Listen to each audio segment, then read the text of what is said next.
In whatsoever mode or by whatsoever means our knowledge may relate to objects, it is at least quite clear that the only manner in which it immediately relates to them is by means of an intuition. To this, as the indispensable groundwork, all thought points. But an intuition can take place only in so far as the object is given to us. This, again, is only possible to man, at least, on condition that the object affects the mind in a certain manner. The capacity for receiving representations, receptivity, through the mode in which we are affected by objects, is called sensibility. By means of sensibility, therefore, objects are given to us, and it alone furnishes us with intuitions. By the understanding they are sought, and from it arise conceptions. But in thought must directly or indirectly, by means of certain signs, relate ultimately to intuitions. Consequently, with us, to sensibility, because in no other way can an object be given to us. Immanuel Kant. I have already been talking about Kant now for several months, but even though I am pretty much at the beginning of my talking about Kant, and so far I was very general. I talked about what philosophy in general means to Kant. I talked about Kant's methods that he employs in philosophy.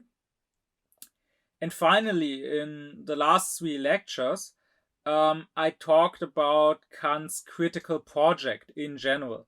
I talked about what criticism means to him as an answer to the conflict between dogmatism and skepticism.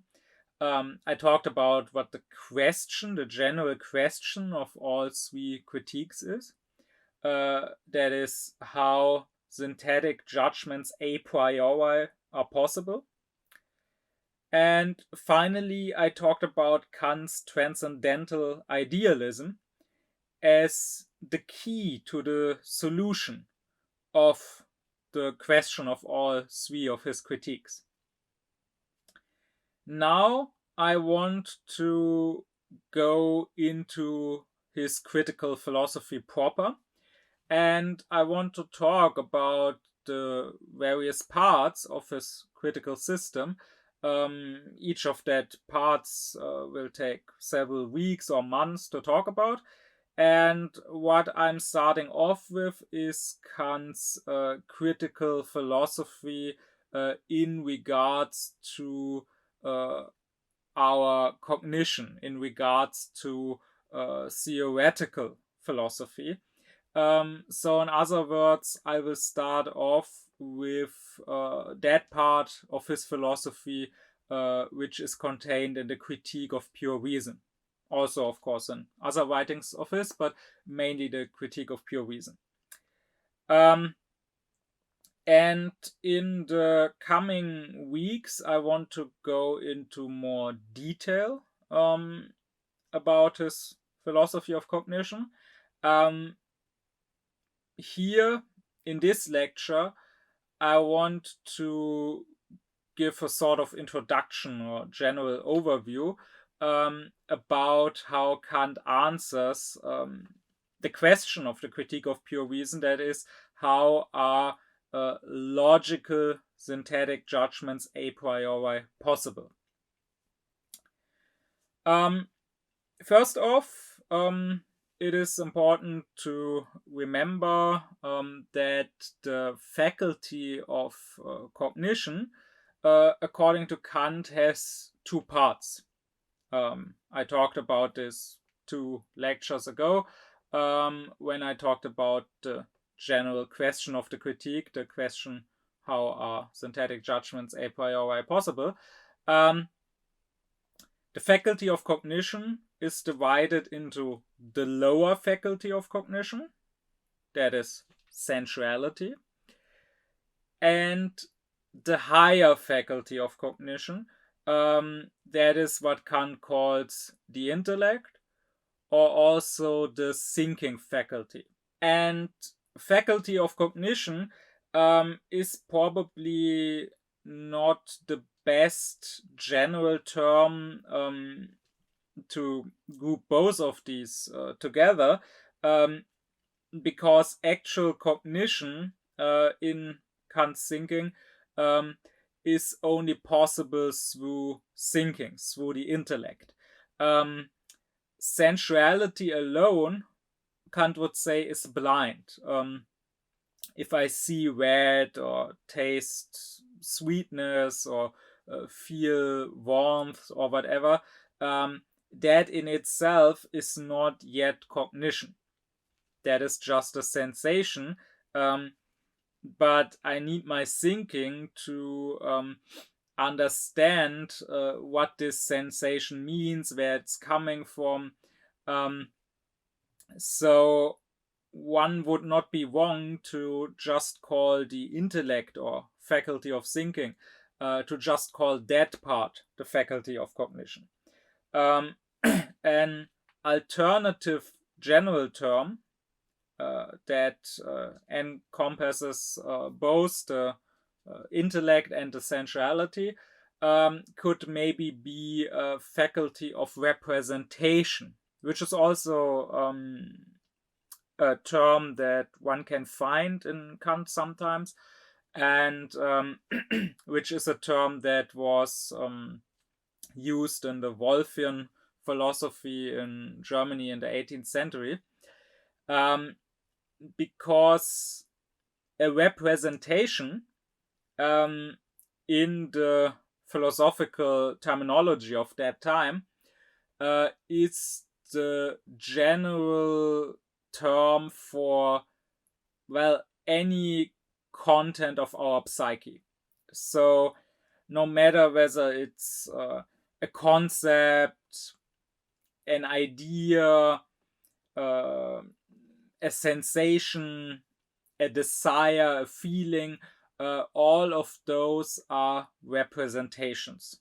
A representation doesn't necessarily have to be conscious in order to be a representation. I already mentioned this before. There was in the Leibniz-Wolffian philosophy and also in Kant, there was the term of dark representations. That is, representations that are in us, they are in our psyche, but we are not really conscious of them. They are sort of unconscious. One example I gave and that Kant would use is when you look at the Milky Way, you do have representations of all the various millions of stars, because after all, they make up the Milky Way. They are what you see, but you don't actually see the stars distinctly. And so you might not be aware that what you are seeing, that this white milky nebula at the sky is just a bunch of stars. And therefore the distinct stars, they are just dark representations.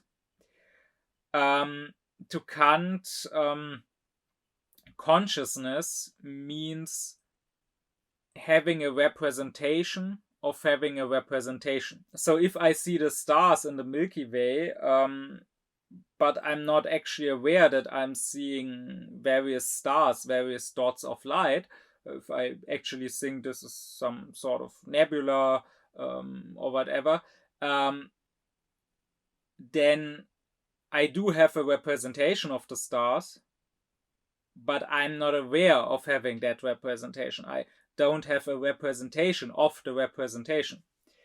Being conscious of there being stars and of me seeing stars would mean having a clear representation that what I'm seeing is a representation of the stars. And this is a concept of consciousness that I think does fit together with later concepts of the conscience and the unconscious in psychology that came about with Freud, for example. That is, if I have some unconscious drive that drives me to do something, for example, to misspeak or to not remember something, then I have a representation of that drive somehow in my psyche, because if it wasn't there, if it wasn't represented at all, then it couldn't influence me, it couldn't do anything, it couldn't drive me. But if I were to become aware of my drive, if I were to become conscious of the fact that I am driven in this direction and this is what made me, for example, misspeak or misremember something, then I would have a representation of that drive, which in itself is a representation. So I would have a representation of a representation in my mind. Now, I already mentioned in an earlier lecture a while ago, that is in my lecture on what is philosophy, that to Kant there are two modes of cognition. We have intuitive cognition or knowledge, and we have discursive cognition or knowledge. Intuition, that would be the Latin translation Kant gives. He says the Latin term would be intuitio, so intuition. But the German word that he uses is Anschauung. And Anschauung would be something like view. Etwas anschauen means to view something. And for example, in German we have a word like Weltanschauung, which means worldview. But an even better translation, or an even more literal translation of Anschauung, would be viewing, because this at the end of Anschauung is like the English ing, and it denotes something being in progress. So the Anschauung is not a stale thing, a static thing, but it is something that is actively happening. So in English you could say intuition, or you could also say viewing, and I will probably go with viewing, as intuition is also a word that has since gained another meaning nowadays, meaning some sort of sudden insight into some truth that you can't really explain where it's coming from, and that is not what Kant means by Anschauung. Rather, what he means, this intuitive knowledge, this viewing, is immediate knowledge of something. When you see red, or when you feel cold, or when you taste salty, you immediately know there's red, there's cold, there's saltiness. On the other hand, discursive knowledge happens in thinking, and here we don't have immediate knowledge of something concrete, something specific, but rather we have mediate or indirect knowledge of something general by thinking general attributes.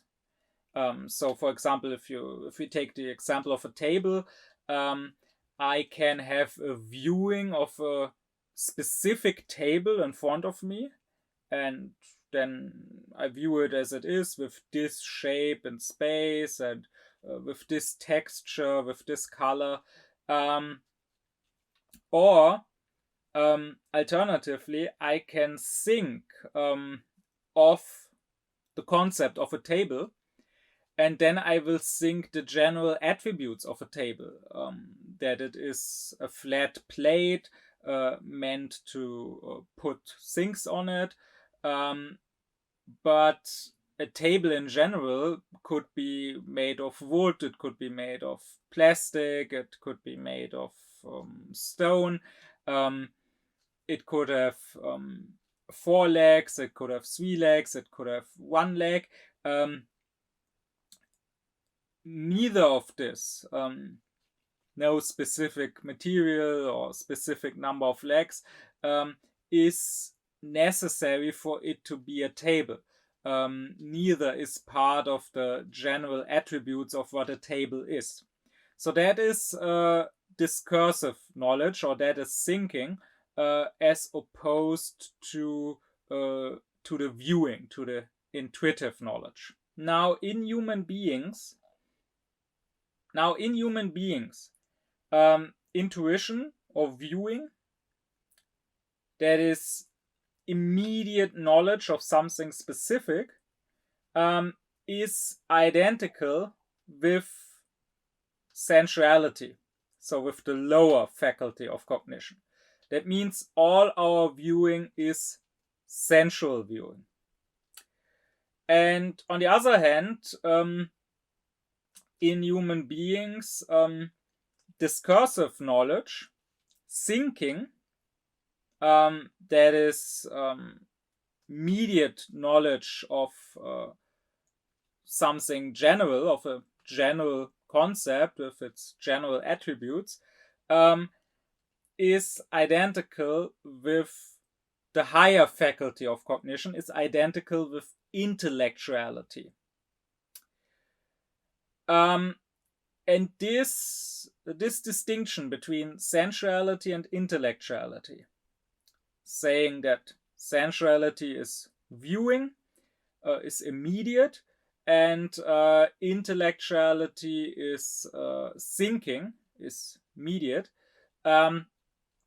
that Kant calls the logical distinction between sensuality and intellectuality. 2 lectures ago, in my lecture about Kant's question, how are synthetic judgments a priori possible, I gave another distinction between sensuality and intellectuality. I said that sensuality is the receptive faculty of cognition. So here we are passive. We are affected somehow by things. And intellectuality, on the other hand, is the spontaneous faculty of cognition. So here we are active. We are producing certain representations. This distinction Kant calls the metaphysical distinction. And this logical distinction, so once again, sensuality being viewing, intellectuality being thinking, that logical distinction is true only for human beings. The metaphysical distinction, sensuality being receptive and intellectuality being spontaneous, that is true for all beings. Because what Kant is stressing is that only for us, the viewing, the intuition is sensual. But it doesn't necessarily have to be for all beings. It is possible, Kant says, to think of an intellectual intuition or intellectual viewing. So it is possible to think of an intellect that doesn't think concepts, doesn't think general attributes, but rather an intellect that views the things. And that would be the intellect of God, Kant says. I will stress, however, that by this Kant doesn't mean to say that there is a God, and he doesn't mean to say that if there is a God, we know about this God's nature. We know how this God is, so we can say that he has an intellectual viewing of things. Rather, this is just how we as human beings might conceive of the idea of God. And this is not meant by Kant as an attempt to understand God or to understand if there even is a God, but rather to understand ourselves. So when Kant talks about intellectual viewing, he only does so to contrast it with our sensual viewing. And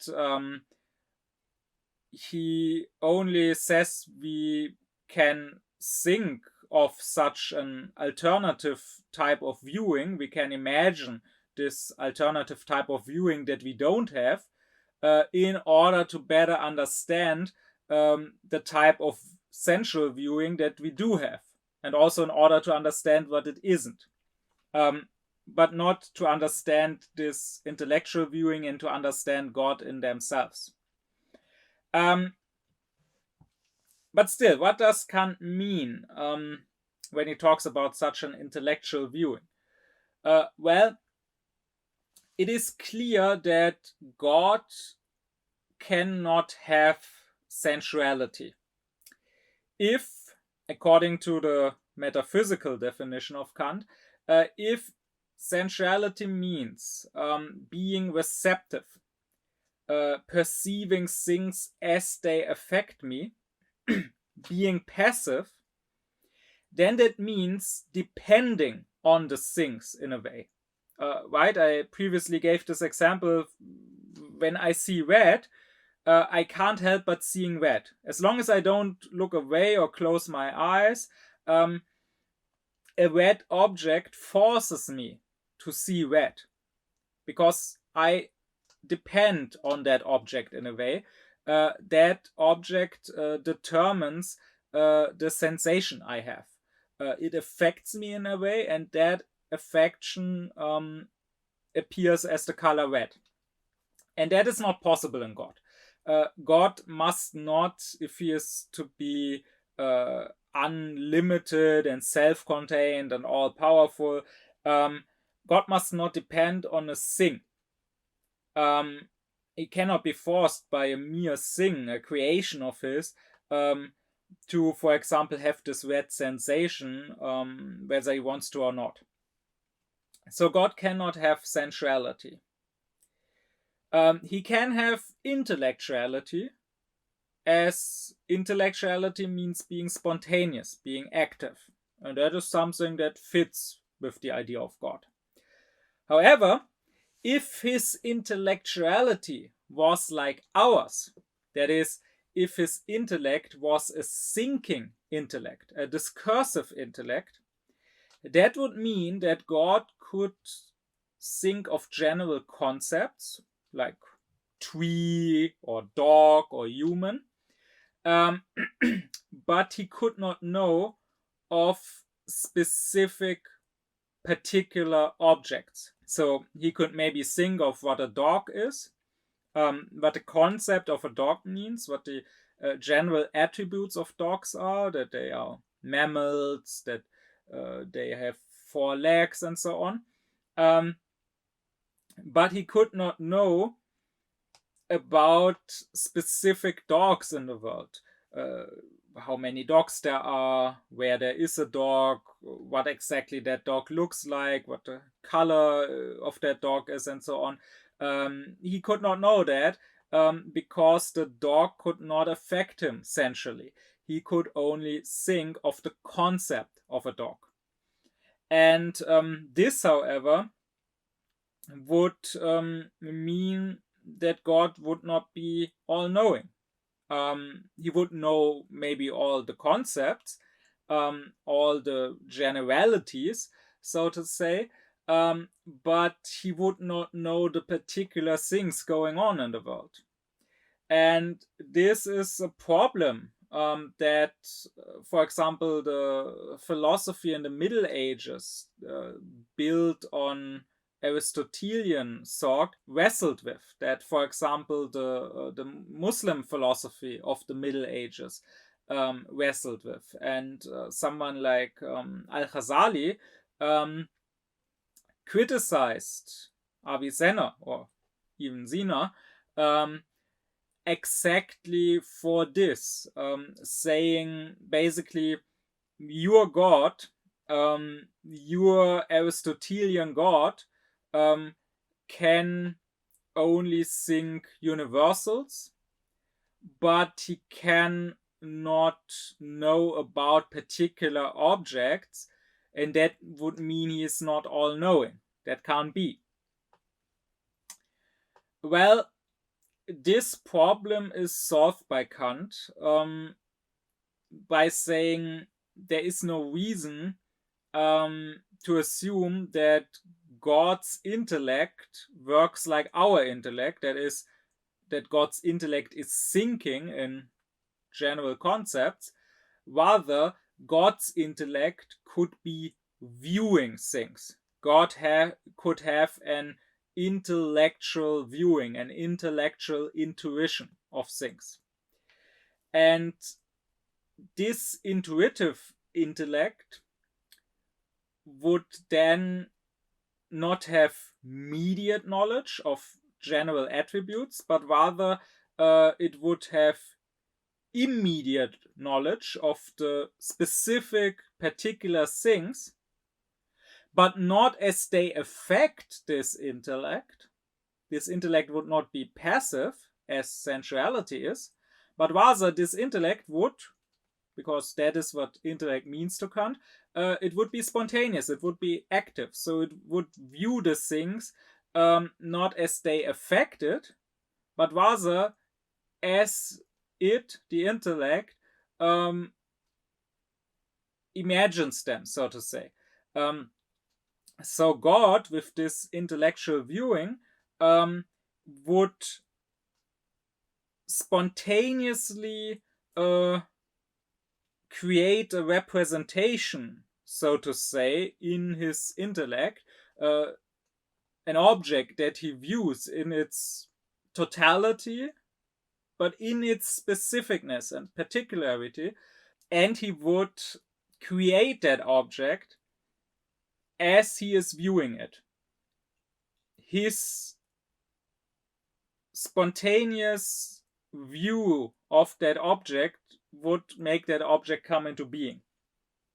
So that would mean that God could know about all the particular objects in the world, but not because he sees them, so to say, not because he's sitting on some cloud and looking down on the world and being affected by them.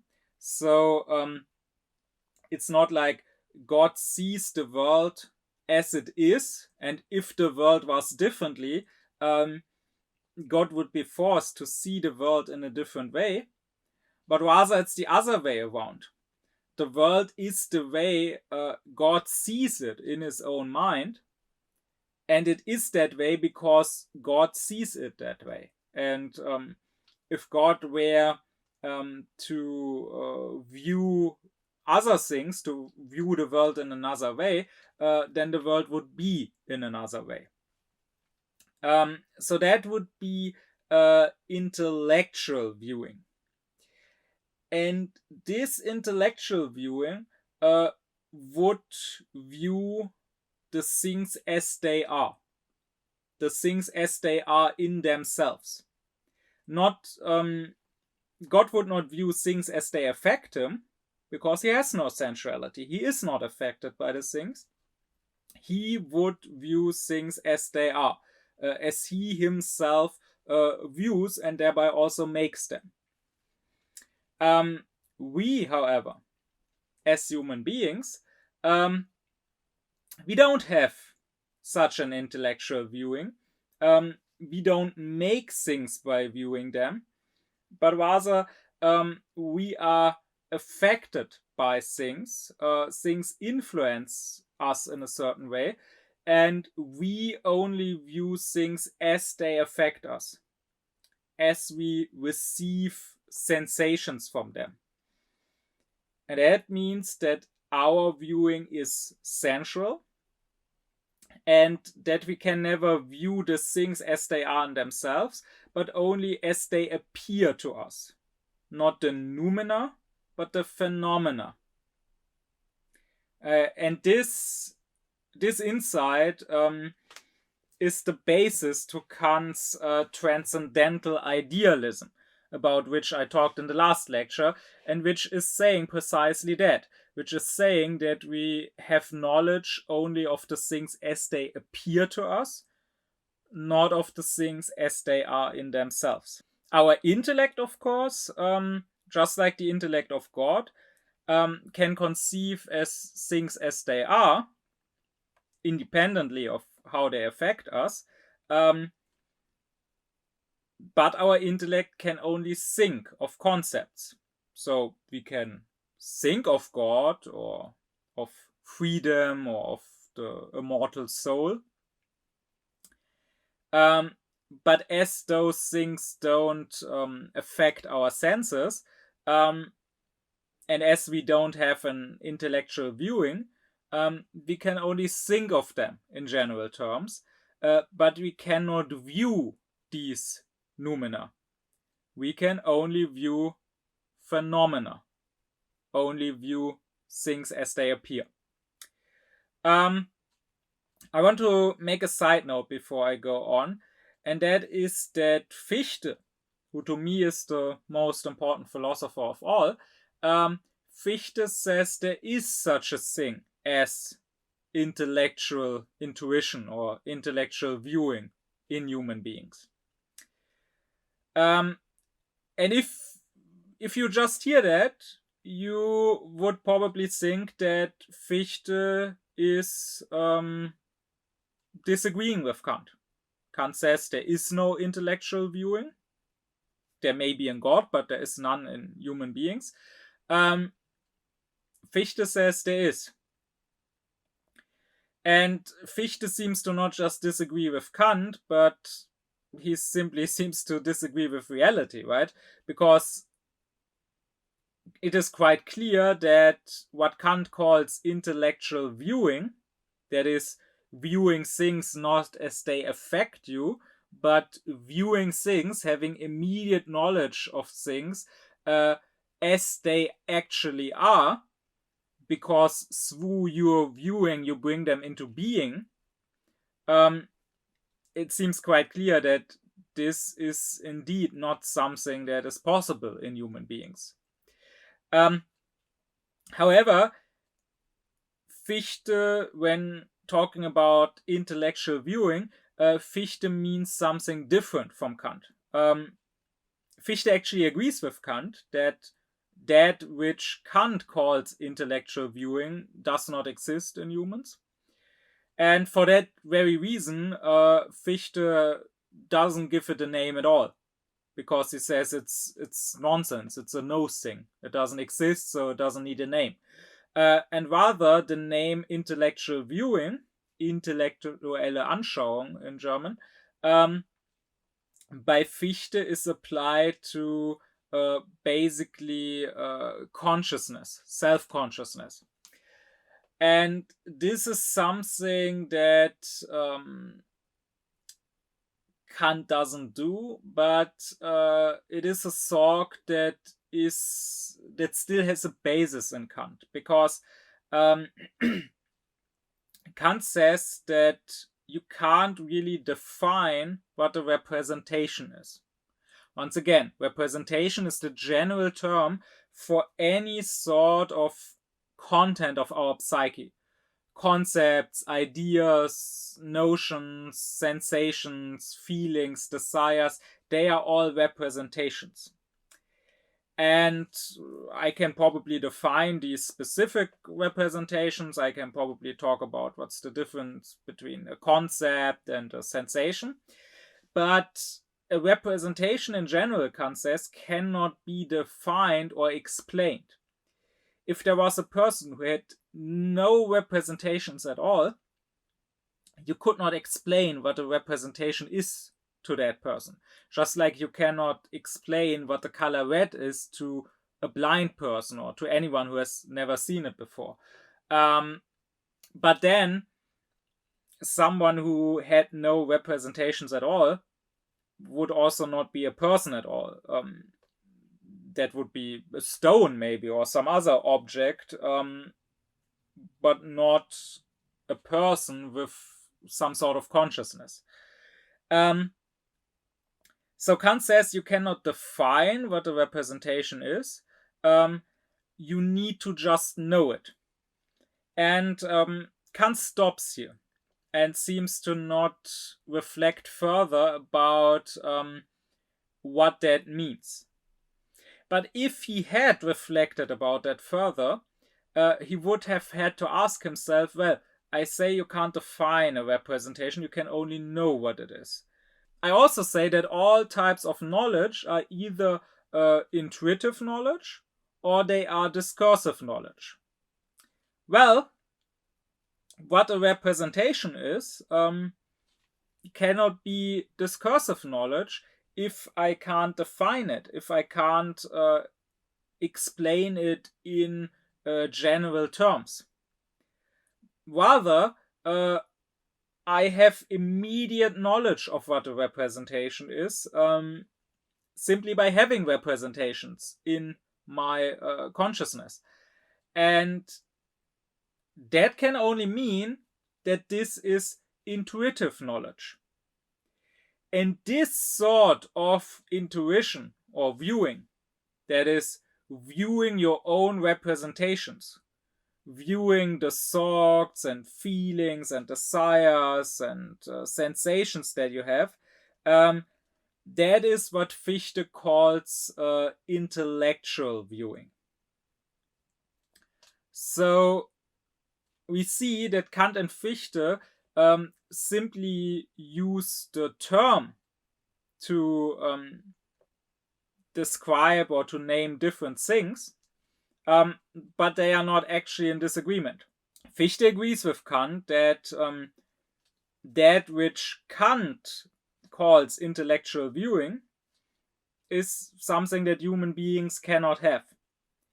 And Kant would have to agree with Fichte that that which Fichte calls intellectual viewing, that is self-consciousness, being conscious of our own representations, is something which human beings have. Why am I talking about this? Why am I making this digression? Well, two reasons. For one, so as to prevent confusion to those who now deal with Kant, but maybe in the future want to learn more about Fichte. Or also in case I, in the future, will talk more about Fichte. But more importantly, I'm talking about this because I think it's a good example for a general issue in philosophy. And that is that there is hardly such a thing as a common terminology that all philosophers share. Rather, they all more or less speak their own language. And that means that sometimes the same word can mean very different things in different philosophers.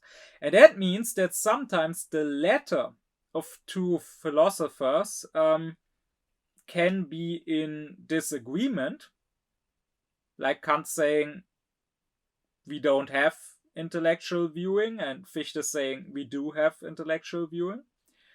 But the spirit of their philosophy, that is the content that is actually meant by this letter, by these words, the spirit must not be in disagreement necessarily.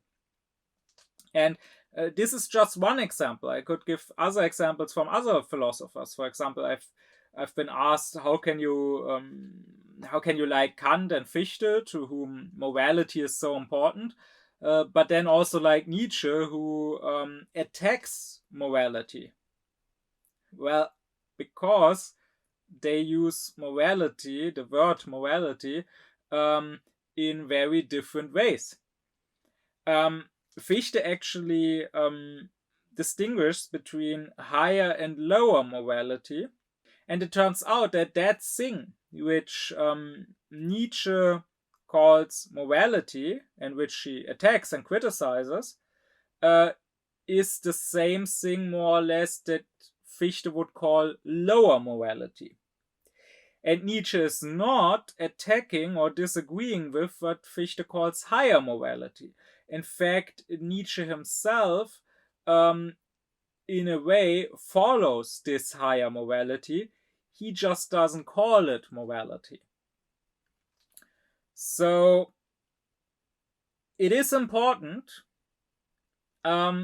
when dealing with philosophy, when reading philosophers, to be very much aufklärt when doing so. That is, it is important to think for yourself. You must not let the words lead you and lead your thinking, and you must not believe that if you read the same words in different philosophers, they denote the same things also, but rather you must be independent and critical enough in your thought to grasp the spirit behind the letter, to not stop at the mere words, at the surface, but rather go deeper and ask what the words mean. And then you can find that some philosophers who may seem to disagree on the level of words are actually in agreement when it comes to the content of their philosophy. But back to Kant. How does he answer the fundamental question of the critique of pure reason? That is, how are synthetic judgments a priori, or more precisely, how are logical synthetic judgments a priori possible? Well, Kant's answer is based on the insight that all cognition needs some sort of viewing, some sort of intuition. Thinking is, of course, important to Kant. Kant would say that viewing without thinking, without concepts, is blind. It is just sensations, red or salty or warm or whatever. But if you don't think about those sensations, if you don't think about your viewing, you don't know what it actually is you are viewing. In a previous lecture, I used Kant's example of a savage who sees a house. He may see the house sensually, very clearly, in all its details, but he doesn't know what he is seeing because he has no concept of what a house is. Or I used the example of an archaeologist who digs up some object, some tool or whatever, but he doesn't know yet what it is. So thinking is important because without it, our viewing is blind, Kant says. But on the other hand, he says that thoughts or concepts that are not, so to say, filled with viewing, with intuition, they are empty. Our thinking is giving a form to material, but our viewing, and our viewing is always sensual viewing, our viewing is giving that thinking material. Without thinking, the material would not receive a proper form. It would be chaotic. And that is the case, Kant would say, for the animals. The animals have only sensuality. They have no higher faculty of cognition, no intellect. And therefore, they view things, they are affected by things, and they react to these affections but they don't know what they are actually doing. They don't reflect about this. They don't have a conception of the things. But on the other hand, our thinking would be an empty form without content, without material, if it didn't receive material from sensuality that it then can form and bring order into. So Kant would stress this aspect, that mere thoughts are empty if there is no viewing. So I can, of course, think of an unknown color that no one has ever seen. And of course, I can think that maybe out there's a planet where things have some color that no human eyes have ever seen. But that is an empty thought. Without actually viewing that new color that I didn't see before, I don't know if such a thing exists. And likewise, Kant would say, I can, of course, think about God or about the afterlife, and I can think up all sorts of things about how heaven works, what heaven looks like, and my thoughts can be internally consistent, that is, not contradicting each other, but still, I don't know if there's any truth to them at all, because they are empty thoughts. As long as I don't have a viewing of heaven, for example, I don't know what truth there is to my thoughts. And also in this world, I can think up, for example, new forces of nature. I can think of a force according to which it is possible to experience or to do telepathy. But even though that is a possible thought, and even though it maybe is possible to think of this without contradicting any other thoughts, without contradicting any of the other laws of nature that I do know about, as long as I have no viewing of such a thing as telepathy, I don't know if it is an empty thought or not. Right? That also goes for forces of nature that actually do exist, like magnetism, for example.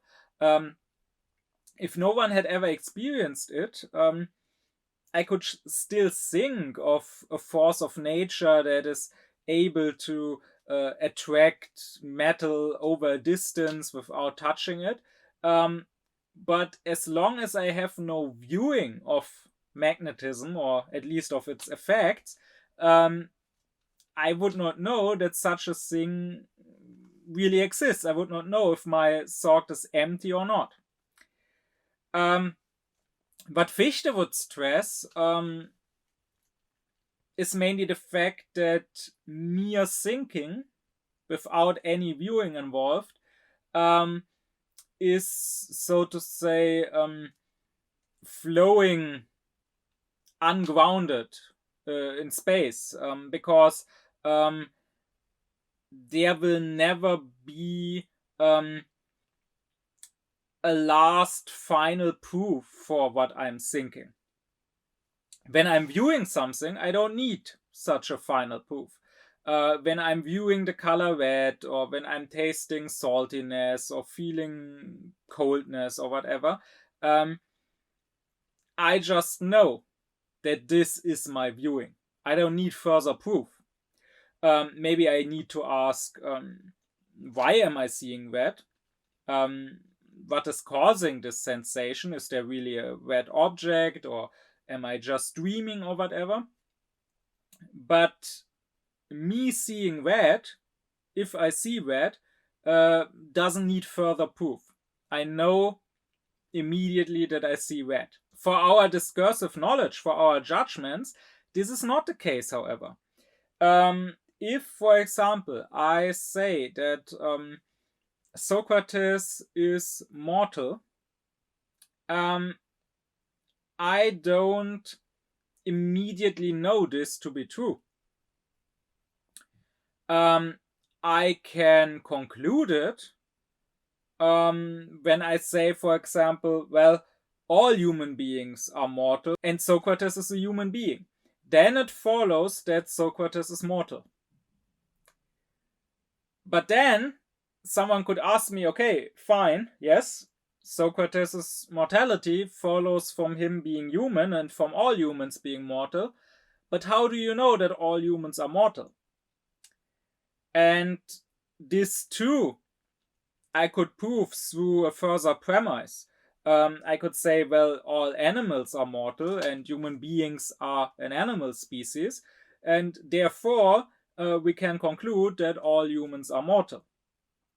But then again, someone could ask, how do you know that all animals are mortal?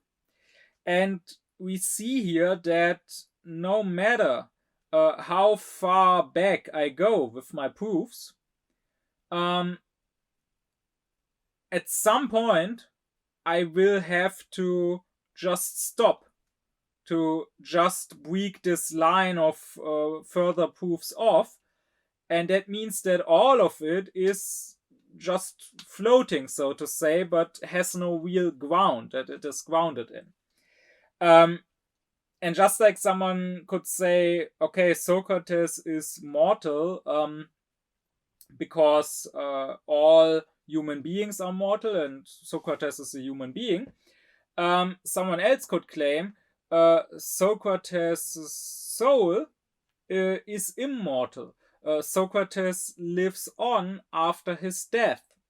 And if I ask him why, or if I ask how do you know that, he could say, well, because the soul is immortal and because Socrates has a soul. And that is a correct conclusion, right? If all souls are immortal and if Socrates has a soul, then it follows by necessity that Socrates must live on. His soul must live on after death. Just like if all humans are mortal and Socrates is a human, it follows by necessity that Socrates must be mortal. So how could I say that the first argument is any weaker than the other argument? I need, at some point, sooner or later, I need to leave the mere discursive thinking and the mere drawing conclusions from some premise. And I need at some point to have a viewing, an immediate viewing of something. The fact of the matter is simply that I know that human beings or animals or living beings in general are mortal because I have a viewing of that. On the other hand, I don't know that human beings have an immortal soul because I have no viewing of that. Might be true, but I can't view that soul. I never viewed a soul living on after death of the physical body. So even though the argument, the conclusion in the argument is correct, if human beings have an immortal soul, then Socrates' soul must live on. Even though the conclusion is correct, I don't know if the argument as a whole has any truth of it or if it's completely empty. Now, if you agree with Kant on these two statements, that is one, all knowledge needs at some point to have viewing. We can't know something from just thinking in general concepts. Those thoughts will always be empty if they are not filled with material that viewing gives us. And two, our viewing as human beings is only sensual. That is, we only view the things as they affect us, as we receive sensations from them. We don't have an intellectual viewing of things as they are in themselves.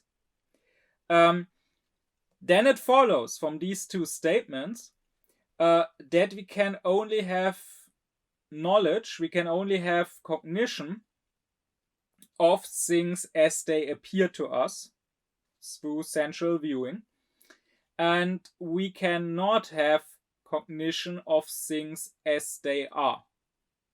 And that is exactly what transcendental idealism, about which I already talked in the last lecture, is saying. We cannot know the noumena, that is the things in themselves. We can only know the phenomena, the things as they appear to us. We can think about the noumena. I can think about God or freedom or the immortality of the soul, and I can think about what they may be in themselves, independently of me and how they affect me. But all of those thoughts are just empty thoughts. I don't know if what I'm thinking is true or if it's complete nonsense. I always, in order to have actual cognition and not just empty thoughts, I always need some sort of viewing, and that will, since I'm a human being, that will always be some sort of sensual viewing of the object as it affects me, as it appears to me. That means that without sensuality, our thinking can only be analytical. So I can analyze, I can dissect my concepts, I can ask myself, what am I thinking when thinking of a certain concept? What general attributes are contained within that concept? So I can realize that when I'm thinking of a father, I'm thinking of a male parent. When I'm thinking of a triangle, I'm thinking of three angles. When I'm thinking of a bachelor, I'm thinking of someone who is unmarried. When I'm thinking of a mammal, I'm thinking of an animal that gives milk to its young. When I'm thinking of God, I'm thinking of a necessary and all-knowing, all-powerful, holy being. That I can know without needing sensual viewing, because here I'm just analyzing my concepts and what's contained within them. But if I want to go any further, if I want to know anything else about my concepts besides what already is contained within them, including if I want to know if there's any reality to my concepts, if I want to know if such a thing as a father or a bachelor or a mammal or God even exists, then I need a synthetic judgment, and those need viewing. Because how are logical synthetic judgments possible? I already said 2 lectures ago in my lecture about this general critical questions, how are synthetic judgments a priori possible? I already said that when I want to synthesize, so when I want to connect and combine two concepts, I need some third thing in which and through which I can combine them. And now what Kant says is that this third thing is viewing. And since we have no other type of viewing, for us it is sensual viewing. When it comes to synthetic judgments a posteriori, I combine two concepts in my empirical viewing. That is, the actual perceptions I have, the actual experience I make, they let me combine, for example, the concept of black and the concept of raven, because I experienced that ravens are black. On the other hand, when it comes to synthetic judgments a priori, I combine concepts not in empirical viewing, but in pure viewing. That is in the mere forms of my viewing, and those forms are time and space. That is what, for example, mathematics is doing. I don't need to have empirical viewing of a triangle, for example. I can just imagine a triangle in space in general, in this pure viewing of space, to find out more about the qualities and the attributes of a triangle. But still, I need this spatial viewing. And that means that synthetic judgments a priori combine, that they synthesize concepts in pure viewing. That means that a science like pure metaphysics, I talked about this in my lecture, What is Metaphysics to Kant? A science like pure metaphysics, a transcendent science, so a science that wants to transcend the sensual objects and to look at only the things in themselves, not the things as they appear to us. So in other words, a science that wants to look at things not as they are in our sensual, as they are appearing in sensual viewing. Such a science is not possible. We can think of these things, we can think of God or the immortal soul, but since we have no viewing of them, we don't know if our thoughts are correct or not. What is possible is a science like transcendental philosophy, about which I talked in my previous lecture. Transcendental philosophy that asks about conditions of the possibility of experience. I can make synthetic judgments a priori about sensual objects, about the objects as they appear to me. For example, I can make the judgment that everything that will ever appear to me in my life will appear to me in space and will appear to me as a three-dimensional object. That doesn't mean that everything has to be a three-dimensional spatial object. Like God or the soul, if they exist, don't have to be in space and don't have to have three spatial dimensions.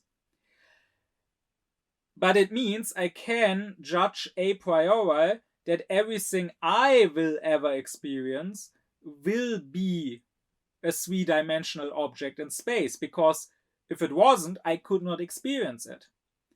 This three-dimensional space is simply the form of my viewing, and therefore it is a condition of the possibility of experience.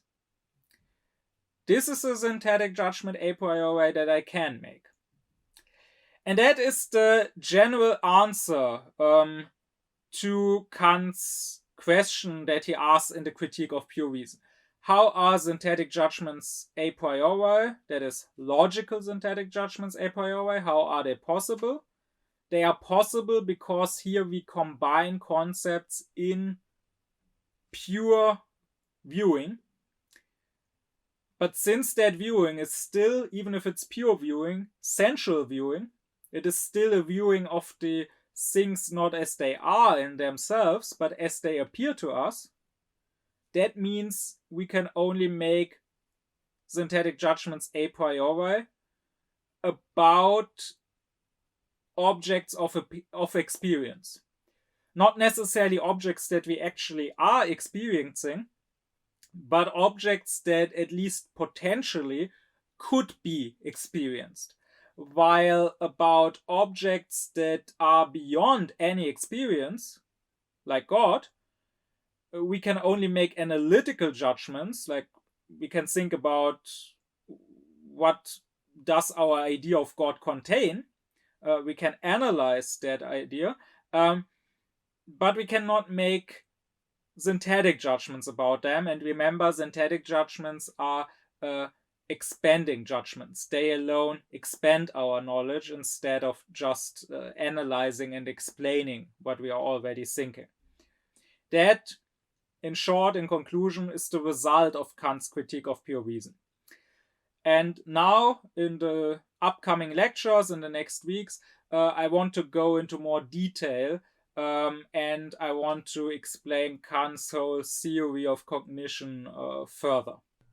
My deep thanks be to my supporters: Thomas Deuringer, Garnau Klaufen, Benjamin Lehning, Oblomov, Samet Özkilic, Christos Pai, Alexander Reuter, Lisa Rinner, Elif Özün, Yasin Özün, as well as to all others who support me and my Aufklärung course.